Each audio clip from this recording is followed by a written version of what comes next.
So, update tayo guys sa aking Phalaenopsis orchids. At ayan, tingnan nyo, dry pa rin yung kanyang leaves. Tapos may dry leaves siya. Then, ayan, every morning ko naman siyang wina-water. Tingnan lang natin kung may nagbago at tingnan natin kung may new roots siya.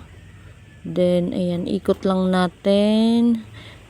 At tanggalin natin to. Meron siyang leca balls na unti. Kasama sa soil mix ko dati. Nilagay ko na lang siya dyan. At, yan, tingnan natin. Para mas okay yung roots niya. Mas okay na kaysa dati. Ayan o. Diba? Ayan, nung tinanggal ko yung moss. Kasi yun yung ano nila. Dun itinanim. Then, ayan, pinalitan ko ng bunot, tsaka ng, ayan, uling. Then, ayan na siya. Meron namang gumanda na may roots niya. Then, ayan, ito yung flower stalk niya. Ikinat ko kasi, ano na guys, nag-brown na siyang ganyan. Then, ayan o. Mas mukhang okay na yung, roots. Color green na, hindi na siya dati kagaya ng tuyot na tuyot. Ayan, hindi na siya tuyot na tuyot, mas green na yung color. Then ayan, may ilang leca balls. Ayan o, yan, meron naman gumanda na may roots. Ayan, every morning ko naman silang wina-water. Then ayan o, may leca balls dyan. I-ano lang natin, lagay natin siya dyan. Ayan, ang aking orchids. Di ko na alam kung alin dito yung color white, yellow at purple. Then, ayan, ito, tingnan nyo, ang dami niyang new roots. At ang gandang tingnan kasi green. Green na green yung roots niya. Hindi kagaya dati na tuyot na parang madededo na.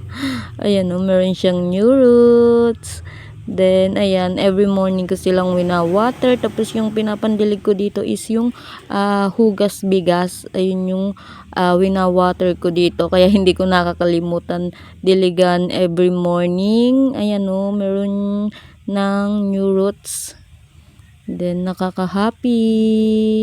Ayun yung dati niyang roots, brown na brown. Ayun siya. May leca balls din. Hinati ko, nilagyan ko sila ng mga leca balls. Then, ayan, mukhang okay naman na ang aking Phalaenopsis orchids. At, ayan, meron ng new roots. Ayan o. Every morning ang water ko sa kanila, pero parang, ano pa sila, dehydrated. Ayan o. Parang, ano pa sila, dehydrated. Then, ayan, pero parang mas okay na sila. Kasi meron na silang, ayan o, mga new roots. Then, ayan o, diba? At, ayan, ito namang isa. Yung aking dancing ladies, nilagay ko dun sa may, rain or shine, sinabit ko dun. At, ayan, ito naman. Ayan, may tali kasi sinabit ko sila dati. Then, ayan o, meron na ulit new roots. Ayan. Meron ng new roots ang aking Phalaenopsis. Then, ito yung baby niya. Ayan o, malaki na siya. Then, ito hindi ko talaga kinat kasi hindi pa nag-brown yung kanyang stem. Pero dito sa dulo, ayan, nagba-brown na. Pag ganyan, kinakat ko. Pero ito, hindi ko alam kung pwede na siyang i-repot. Kasi hinintay kong magka-roots. Magkaka-roots kaya yan. Then, ayan o, okay na sila. Diba? At ayan guys, ang update, nagka-new roots naman ang aking mga Phalaenopsis. Thank you for watching.